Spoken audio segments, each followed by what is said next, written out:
नमस्कार दोस्तों, ओम नमः शिवाय।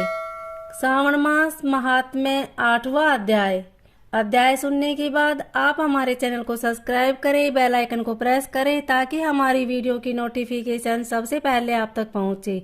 वीडियो को लाइक और शेयर जरूर करें। श्रावण मास में किए जाने वाले बुध गुरु व्रत का वर्णन। ईश्वर बोले, हे सनत कुमार, मैं अब समस्त पापों का नाश करने वाले बुध गुरु व्रत का वर्णन करूंगा, जिसे श्रद्धा पूर्वक करके मनुष्य परम सिद्धि प्राप्त करता है।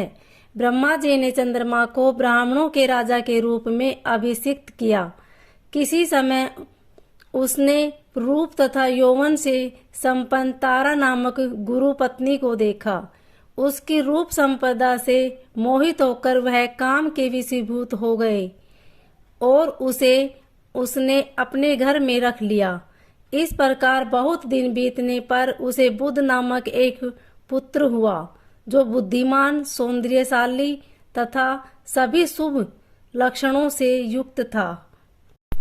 गुरु बृहस्पति को ज्ञात हुआ कि तारा चंद्रमा के घर में स्थित है। तब उन्होंने चंद्रमा से कहा कि मेरी पत्नी को वापिस कर दो। अनेक तरह से समझाने पर भी जब चंद्रमा ने तारा को वापस नहीं दिया, तब बृहस्पति ने देवताओं की सभा में जाकर देवराज इंद्र को यह वृत्तांत बतलाया।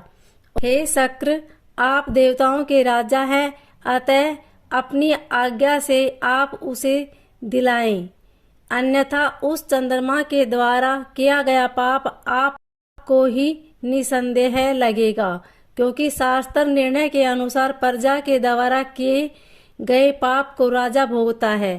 पुराण में भी ऐसा कहा गया है कि दुर्बल का बल राजा होता है। गुरु का यह वचन सुनकर चंद्रमा ने कहा, मैं आपकी आज्ञा से तारा को तो दे दूंगा, किंतु इस पुत्र को नहीं दूंगा। शास्त्र के अनुसार विचार करके देवताओं ने उस बुध को चंद्रमा को दे दिया। इसके बाद गुरु को उदास देखकर देवताओं ने उन दोनों को वर प्रदान किया। हे चंद्र, अब तुम घर जाओ। यह तुम्हारा भी पुत्र है और बृहस्पति का भी है। यह तुम्हारा पुत्र गिरहों में प्रतिष्ठित होगा। हे सुराचार्य, आप यह दूसरा भी शुभ वर ग्रहण कीजिए कि जो बुद्धिमान व्यक्ति आप दोनों बुध गुरु का व्रत मिलाकर करेगा, उसकी संपूर्ण सिद्धि होगी। यह सत्य है, इसमें संदेह नहीं। शंकर जी के लिए अत्यंत प्रिय इस श्रावण मास के आने पर जो लोग बुधवार तथा बृहस्पतिवार को पूजन व्रत करेंगे, उन्हें सिद्धि प्राप्ति होगी। इस व्रत में दही तथा भात का नैवेद्य व्रत सिद्धि में मूल हेतु है। स्थान भेद से आप दोनों ही मूर्ति लिखकर पूजन करने से भिन्न भिन्न फल प्राप्त होता है। यदि कोई हिंडोले के ऊपरी स्थान पर आप दोनों की मूर्ति लिखकर पूजन करे तो वह सर्वगुण संपन्न तथा दीर्घायु पुत्र प्राप्त करेगा। यदि मनुष्य कोषागार में मूर्ति को लिखकर पूजन करता है तो उसके कोष बढ़ते हैं और वे कभी क्षय को प्राप्त नहीं होते। इसी पर पाकालय में पूजन करने से पाक वृद्धि और देवालय में पूजन करने से उनकी कृपा प्राप्त होती है। शया सागर में लिखकर पूजन करने से स्त्री का वियोग कभी नहीं होता। धन्यागार में लिखकर पूजन करने से धान्य की वृद्धि होती है। इस प्रकार मनुष्य उन फलों को प्राप्त करता है। इस प्रकार 7 वर्ष तक करने के बाद उद्यापन करना चाहिए। उद्यापन से पहले दिन अधिवासन करके रात्रि में जागरण करना चाहिए। सुवर्ण की प्रतिमा बनाकर विधि पूर्वक 16 उपचारों से पूजन करने के पश्चात तिल, घृत, चारों ओर अपामार्ग तथा अश्रित अवस्थ से युक्त समिधियों से होम करना चाहिए। अंत में पूर्ण आहुति देनी चाहिए। उसके बाद मामा व भांजे को प्रयत्न पूर्वक भोजन कराना चाहिए। इसके बाद ब्राह्मणों को तथा अन्य लोगों को भी भोजन कराना चाहिए। स्वयं भी भोजन करना चाहिए। इस विधि से 7 वर्ष तक करने पर मनुष्य सभी मनोरथों को प्राप्त कर लेता है। जो इसे विद्या की कामना से करता है वह वेद व शास्त्र के अर्थों को जानने वाला हो जाता है। बुद्ध बुद्धि प्रदान करते हैं और गुरु बृहस्पति गुरुता प्रदान करते हैं।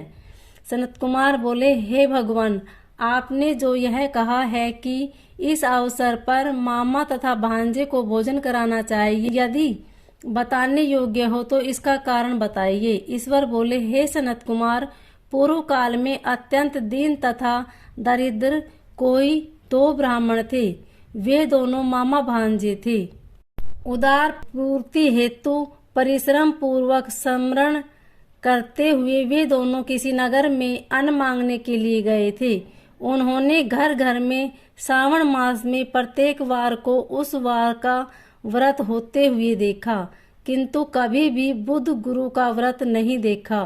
तब उन्होंने बहुत देर तक परस्पर विचार किया कि सभी वारों का व्रत तो सर्वत्र दिखाई पड़ रहा है, किंतु बुद्ध गुरु का कहीं नहीं। अतः चूंकि यह व्रत अनुचिष्ट है, इसलिए हम दोनों को चाहिए कि इस शुभ व्रत का अनुष्ठान आदर पूर्वक करें।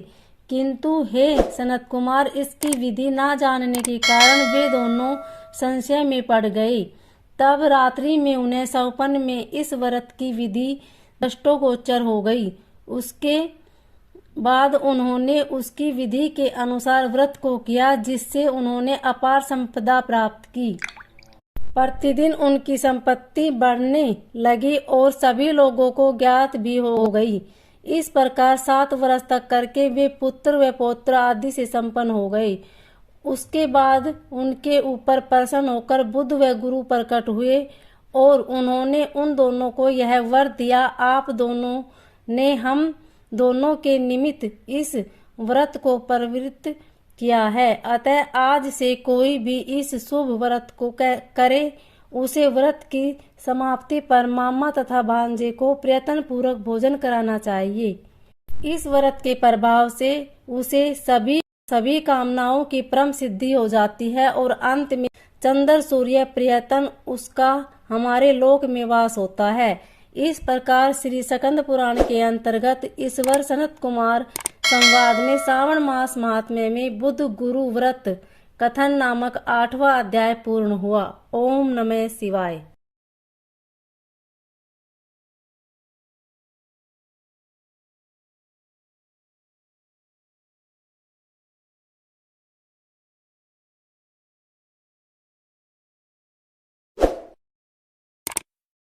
आस्तिक तथा धर्म परायण राजाओं ने भी इस व्रत को किया था। जो इस व्रत का नित्य श्रवण करता है वह भी उस व्रत के करने का फल प्राप्त करता है।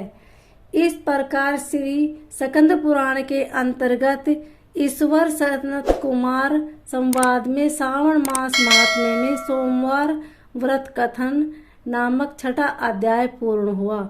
बोलिए ओम नमः शिवाय।